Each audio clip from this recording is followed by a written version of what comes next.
తాకట్టులో ఉన్న బంగారం అమ్మాలనుకునే వారి ఇన్ఫర్మేషన్ ఇస్తే దాని వాల్యుయేషన్ బట్టి మీకు కమిషన్ కూడా ఇస్తుంది గోల్డ్ హబ్. హాయ్ హలో నమస్తే, వెల్కమ్ టు అవర్ ఛానల్ మనం టీవీ. నేను మీ శాన్వి. ఈ రోజు మనతో పాటు సీనియర్ పొలిటికల్ అనలిస్ట్ కట్టా కార్తిక్ గారు ఉన్నారు. ఆయనతో మాట్లాడి ప్రస్తుత రాజకీయాల గురించి తెలుసుకుందాం. హాయ్ సార్, నమస్తే. ఎలా ఉన్నారు సార్? బాగున్నారు సార్. ఇప్పుడు చూసుకుంటే ఏపీలో ఎలక్షన్స్ దగ్గర పడుతున్నాయి. మరి ఈ సిచ్యువేషన్లో ఏపీ రాజకీయాలు ఒక్కొక్క రోజు ఒక్కొక్కలా కనిపిస్తున్నాయి. కొన్ని సర్వేలు ఏమో వైసీపీ అధికారంలోకి వస్తుంది అంటున్నాయి, కొన్ని సర్వేలు ఏమో టీడీపీ జనసేన అధికారంలోకి వస్తాయి అంటున్నాయి. అసలు ఏపీ ప్రజల మూడ్ ఎలా ఉందంటారు? జగన్ గారిని దించి టీడీపీ జనసేన అధికారంలోకి వచ్చే అవకాశం ఉందా? అంటే ఎండాకాలం రాకముందు నుంచే ఏపీ రాజకీయాలు హీట్ ఎక్కేసాయి. ఎట్టి పరిస్థితుల్లో అధికారం సంపాదించుకోవాలని టీడీపీ జనసేన, ఉన్న అధికారాన్ని నిలుపుకోవాలని వైసీపీ తీవ్ర ప్రయత్నం చేస్తున్నాయి. సహజంగా చేస్తాయి కూడా.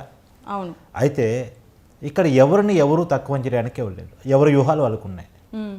ఒకటి టీడీపీ జనసేన అనుకునేది ఏంది, ఒకప్పుడు 2019లో విడిగా పోటీ చేసాం, 2014లో కలిసి పోటీ చేసాం, 2014లో కలిసి పోటీ చేసినప్పుడు అధికారం వచ్చింది, 2019లో విడివిడిగా పోటీ చేయడం వల్ల అధికారం పోయింది, ఇప్పుడు మళ్ళీ కలిసి పోటీ చేస్తున్న కూటమిగా కాబట్టి. అది రెండోది, జగన్మోహన్ రెడ్డి మీద వ్యతిరేకత ఉంది కాబట్టి ఖచ్చితంగా అధికారం మాదే అనేటువంటిది చంద్రబాబు నాయుడు, పవన్ కళ్యాణ్ అనుకుంటున్నమాట. వైసీపీకి ఏమాత్రం ఛాన్స్ లేదు అని చెప్పేసి ఒక అతికి పోతే మాత్రం ఖచ్చితంగా దెబ్బ తగిలే అవకాశం లేకపోలేదు. ఎందుకంటే అతి రాజకీయాల్లో ఎంత నాశనం చేసిందో మీకు కొన్ని ఉదాహరణలు చెప్తా. వాస్తవానికి జగన్మోహన్ రెడ్డిని తక్కువ అంచనా వేయకూడదు. ఎందుకు వేయకూడదు అంటే, ఆయన పార్టీ 2014కి ముందు పెట్టాడు, అంటే ఎలక్షన్స్ ముందు పెట్టాడు. అవును. ఎలక్షన్స్ ముందు పెట్టి 2014లో అపోజిషన్ స్పేస్ని ఆక్రమించేశాడు 67 మంది ఎమ్మెల్యేలతో.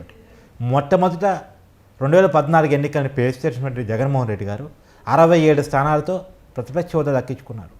వాస్తవానికి ఆయన అధికారం వస్తుంది కదా అని ఆలోచించుకున్నారు. అధికారం ఖచ్చితంగా తెచ్చుకోవచ్చు అని అనుకున్నారు ఆ రోజు. ఎందుకంటే అంతకుముందు జగన్మోహన్ రెడ్డి కోసం కాంగ్రెస్లో విభేదించి బయటకు వచ్చి జగన్మోహన్ రెడ్డి కోసం రాజీనామా చేసినటువంటి వాళ్ళంతా బంపర్ మెజార్టీతో గెలిచారు. ఆ వేవ్ అలా ఉంది జగన్మోహన్ రెడ్డికి. కాంగ్రెస్ విభేదించి జగన్మోహన్ రెడ్డి, రాజశేఖర రెడ్డి గారి సింపతిని అలా క్యారీ చేయగలిగారు. ఆయన లెగసీని అట్లా పట్టుకొని వచ్చారు. ఆయన ఓదార్పు యాత్రకి ఆ రకమైనటువంటి స్పందన వచ్చింది. కానీ అధికారం నాదే అన్నటువంటి అతి ఆయన ఆ రోజు ప్రతిపక్షంలో కూర్చోబెట్టింది.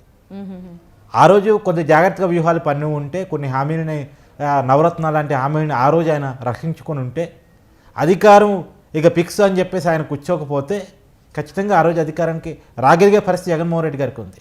కానీ టీడీపీ, బీజేపీ, జనసేన అలయన్స్ ఒకటి, జగన్మోహన్ రెడ్డి అనుకున్నటువంటి అతి ఒకటి ఆ రోజు అధికారానికి ఆయన దూరం చేసింది. అయినా తక్కువ అంచనానికి వేయటం వీలు జగన్మోహన్ రెడ్డి గారు. ఆ రోజు 67 స్థానాలతో ప్రతిపక్షంలో ఉన్నప్పుడు కూడా చంద్రబాబు నాయుడు గారు లాంటి దిట్టని తట్టుకొని, అలా అంత చిన్న విషయం కాదు. చంద్రబాబు నాయుడు గారు 40 years ఇండస్ట్రీ, అక్కడ 4 దశాబ్దాల రాజకీయాల వ్యూహకర్త ఆయన. అలాంటి వ్యక్తిని తట్టుకొని నిలబడి పార్టీ నిలబెట్టుకోవడం అంత చిన్న విషయం కాదు. చాలామంది నిలబెట్టుకోలేరు. పార్టీలో ఎంత స్టార్డమ్ ఉన్నా సరే వాళ్ళు పార్టీ నిలబెట్టుకోవడం అంత ఈజీ కాదు. ఇప్పుడు చిరంజీవి గారు ఉదాహరణ చూడండి. ప్రజారాజ్యం పార్టీ, ఆయనకి ఎంత స్టార్డమ్ ఉంది. ఒక ఎన్టీఆర్, ఏఎన్ఆర్ తర్వాత ఆ రకమైనటువంటి లెజెండరీ హీరో చిరంజీవి కదా తెలుగు సినిమాలో. కానీ రాజకీయాల్లో పార్టీని పెట్టుకొని నిలబెట్టుకోలేకపోయారు కదా. ఆయనకైనా ఒక స్థానంలో ఓడిపోయారు. సరే, ఓడిపోయారు, కానీ ఒక స్థానంలో గెలిచారు, కానీ పార్టీని నిలబెట్టుకోలేకపోయారు కదా. ఇప్పుడు పవన్ కళ్యాణ్ గారిని చూస్తున్నాం కదా, పార్టీ నిలబెట్టుకోవడానికి ఎన్ని కష్టాలు పడుతున్నారు. కాబట్టి పార్టీని నిలబెట్టుకోవడం అంత చిన్న విషయం కాదు. మరి దేశవ్యాప్తంగా చాలామంది చూడండి, కమల్ హాసన్ చూడండి, రజనీకాంత్ చూడండి, వాళ్ళకి ఎంతో స్టార్డమ్ ఉంటుంది, ఇమేజ్ ఉంటుంది, అభిమానులు ఉంటారు, కానీ పార్టీని నిలబెట్టుకోలేరు. రాజకీయాలు అనేటువంటి అంత ఈజీ కాదు. కానీ జగన్మోహన్ రెడ్డి గారు రాజకీయాల్లో నిలబడి పార్టీని నిలబెట్టుకొని ఆ రోజు 67 స్థానాలతో నిలబడ్డప్పుడు కూడా చాలామంది ఎమ్మెల్యేలు జగన్మోహన్ రెడ్డి గారిని నివేదించేసి ఆ రోజు టీడీపీ పార్టీలో పోయినప్పటికీ కూడా ఆ రోజు జగన్మోహన్ రెడ్డి గారు చాలా కాలం పాటు అయితే జైల్లో ఉన్నారు, లేదా జనంలో ఉన్నారు. జనంలో ఒక పాదయాత్ర చేసి తను నవరత్నాల పథకాన్ని రచించుకునే జనంలోకి బాగా తీసుకెళ్ళి, ఆ పథకాల ద్వారా అయితే ఏంటి, తను ఒక నిర్మించుకున్న ఇమేజ్ ద్వారా అయితే 151 సీట్లని 2019 ఎన్నికలు సంపాదించుకోగలిగారు. వాస్తవానికి ఎప్పుడూ ఆంధ్రాలో కాంగ్రెస్ బలమైంది అని ఎందుకంటున్నానంటే, కాంగ్రెస్ ఓట్ బ్యాంకే వైసీపీకి షిఫ్ట్ అయింది. రాష్ట్ర విభజన తర్వాత కాంగ్రెస్ మీద వచ్చిన వ్యతిరేకత దిశగా కాంగ్రెస్ పార్టీ కనుమరుగయ్యి రాజశేఖర రెడ్డి బిడ్డగా కాంగ్రెస్ ఓట్ బ్యాంక్ మొత్తం కూడా జగన్మోహన్ రెడ్డి గారికి వచ్చేసింది. కానీ ఆ ఓట్ బ్యాంకే 151 సీట్లు సంపాదించి పెట్టిందని మనం అనలేం. జగన్ తన సొంత ఓట్ బ్యాంక్ని సంపాదించుకోగలిగాడు, సొంత ఇమేజ్ని సంపాదించుకోగలిగాడు, సొంత క్యాడర్ని సంపాదించుకోగలిగాడు. ఆ సొంత ఇమేజ్, సొంత బలం కూడా తోడైతేనే 151 సీట్లకు వైసీపీ ఎదగలిగింది. 67 సీట్లతో 2014 ఎన్నికల్లో గెలవగలిగినటువంటి వైసీపీ 2019 నాటికి 151 సీట్లు గెలవగలిగిందంటే అది బెంపర్ మెజార్టీ కదా. 175 స్థానాలు ఉన్నటువంటి ఏపీ అసెంబ్లీలో 151 స్థానాలు సంపాదించుకోవడం అంటే 4 దశాబ్దాలు చరిత్ర ఉన్నటువంటి టీడీపీ పార్టీని 23 స్థానాలు పరిమితం చేయటం అంటే అది చిన్న విషయం కాదు కదా. కానీ ఇప్పుడు రాజకీయాలు చూసుకుంటే ఒక్కొక్క రోజు ఒక్కొక్కలా కనిపిస్తున్నాయి. అయితే ఇప్పటికీ జగన్మోహన్ రెడ్డి గారికి తన వ్యూహం తనుకుంది.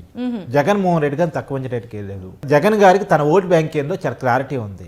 రోజువారీ మాట్లాడే middle class, above middle class, మైకులు పెడతా మాట్లాడే వాళ్ళు, అంటే రోజువారీ రాజకీయాల గురించి బాగా చర్చించే వాళ్ళు, రాజధానిలోనో లేదా ఉద్యోగాలను, పరిశ్రమలను ఇలా చర్చించే వాళ్ళు తన ఓటు బ్యాంకు కాదని జగన్మోహన్ రెడ్డి గారు ఎప్పుడూ డిసైడ్ అయిపోయారు. తన ఓటు బ్యాంక్ ఎవరు అంటే తన నవరత్నాల ద్వారా ఎవరైతే లబ్ధి చెందుతున్నటువంటి రూరల్ ఓట్ బ్యాంక్ మెయిన్గా ఉందో, పింఛన్ ద్వారా, ఇతర పథకాల ద్వారా, అమ్మఒడి అంటే ఇలాంటి పథకాల ద్వారా రోజువారీ లబ్ధి పొందుతున్నటువంటి గ్రామీణ ప్రాంతాల్లో ఉన్నటువంటి అంటే లోయర్ క్లాస్ ఓట్ బ్యాంక్ ఏదైతే ఉందో, ఎస్టీ తన మెయిన్ ఓట్ బ్యాంక్ అని జగన్మోహన్ రెడ్డి గారు భావిస్తున్నారు. అందులోనే ఉమెన్ ఓట్ బ్యాంక్ తన మెయిన్ ఓట్ బ్యాంక్ అని జగన్మోహన్ రెడ్డి గారు భావిస్తున్నారు. అందులో పవన్ కళ్యాణ్ గారి గత వ్యాఖ్యల ద్వారా కావచ్చు, టీడీపీ యాక్షన్ ద్వారా కావచ్చు, మొత్తంగా వాలంటీర్ల వ్యవస్థ ఏదైతే ఉందో అది టీడీపీ జనసేన డిజైన్ చేసుకుంది, వైసీపీ ఓన్ చేసుకుంది. అంటే ఆ వ్యవస్థను తీసుకొచ్చింది వైసీపీ, దాంట్లో సగం పైన కార్యకర్తలు వైసీపీ వాళ్ళని చెప్పేసి చాలామంది వైసీపీ లీడర్లే ఓపెన్గా చెప్తా ఉంటారు. సో వాళ్ళు చాలా కనెక్టివిటీ సంపాదించుకున్నారు ప్రతి ఇంటితోటి. ప్రతి 40 ఏళ్ళకి ఒక వాలంటీర్ ఉన్నారు. వాళ్ళు ఎంత కాదన్నా ఇన్ఫ్లుయెన్షియల్, చాలామందిని ఇన్ఫ్లుయెన్స్ చేయగలిగినటువంటి వాళ్ళు. సో వాళ్ళు ఇన్ఫ్లుయెన్స్ చేసి తేగలిగేటువంటి ఓట్ బ్యాంకు పోల్ మేనేజ్మెంట్ చేయగలరు వాళ్ళు.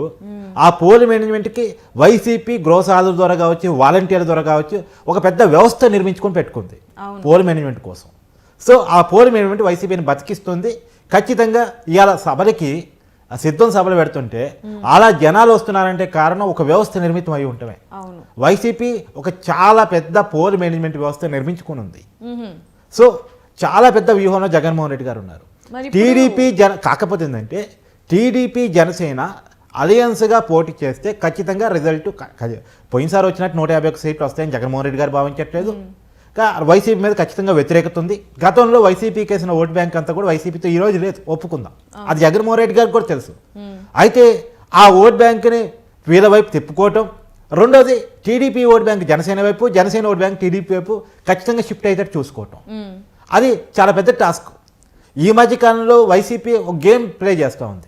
ఎట్టి పరిస్థితుల్లో పవన్ కళ్యాణ్ అభిమానుల్ని, ప్రత్యేకించి కాపు సమాజ వర్గాన్ని, ఎవరైతే జనసేనకి అండగా ఉన్నటువంటి సమాజ వర్గం ఏదైతుందో ఆ సమాజ వర్గాన్ని గట్టిగా రెచ్చగొట్టే ప్రయత్నం చేస్తూ ఉంది.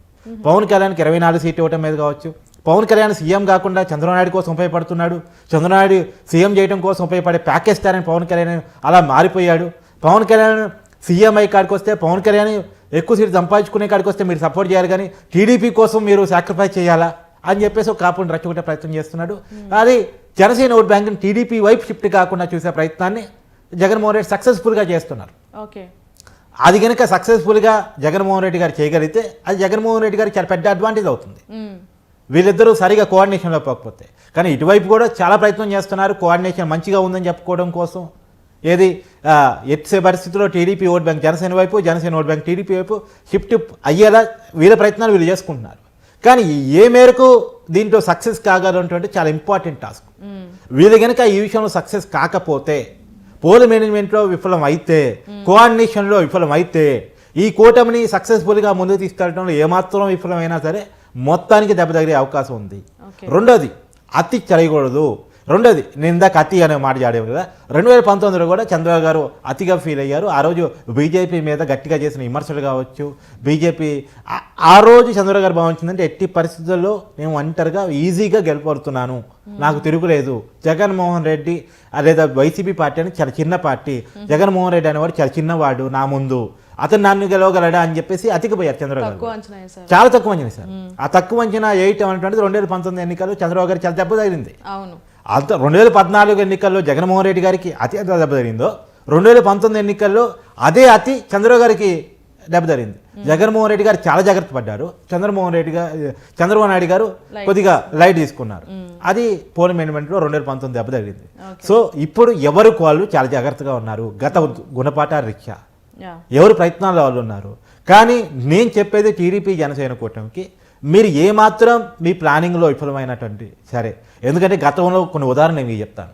జగన్మోహన్ రెడ్డి గారు వ్యూహాల్లో చిక్కుని చంద్రబాబు గారి తగిన దెబ్బలు చెప్తాను. అసలు చంద్రబాబు నాయుడు గారు బీజేపీ నుంచి బయటికి రావడానికి, అంటే ఎన్డీఏ కూటమి నుంచి బయటికి రావడానికి, ఇవాళ బీజేపీతో మళ్ళీ కలుస్తున్నారు కదా, ఆయన బయటకు రావడానికి కూడా ఆ వ్యూహం జగన్మోహన్ రెడ్డి గారి వ్యూహం.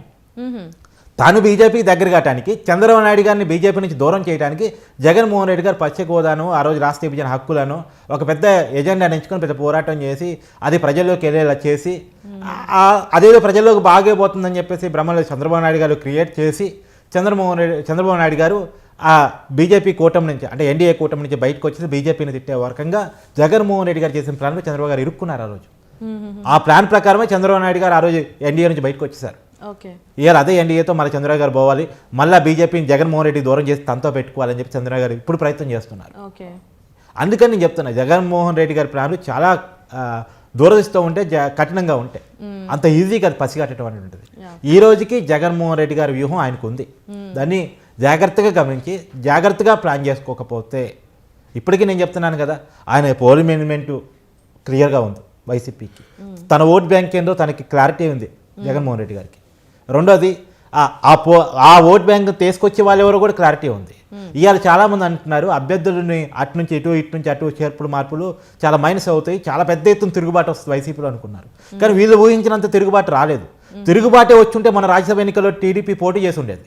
పోటీ చేద్దాం అనుకుని టీడీపీ రాజ్యసభ ఎన్నికల్లో ఎందుకు పోటీ చేయలేదంటే అనుకున్నంత వ్యతిరేకత, అంటే ఎమ్మెల్యేలు పెద్ద ఎత్తున ఒక 60-70 మంది ఎమ్మెల్యేలు 151 మందిలో బయటకు వచ్చేస్తారని చెప్పేసి టీడీపీ భావించింది. కనీసం 40 మంది వస్తారని చెప్పేసి.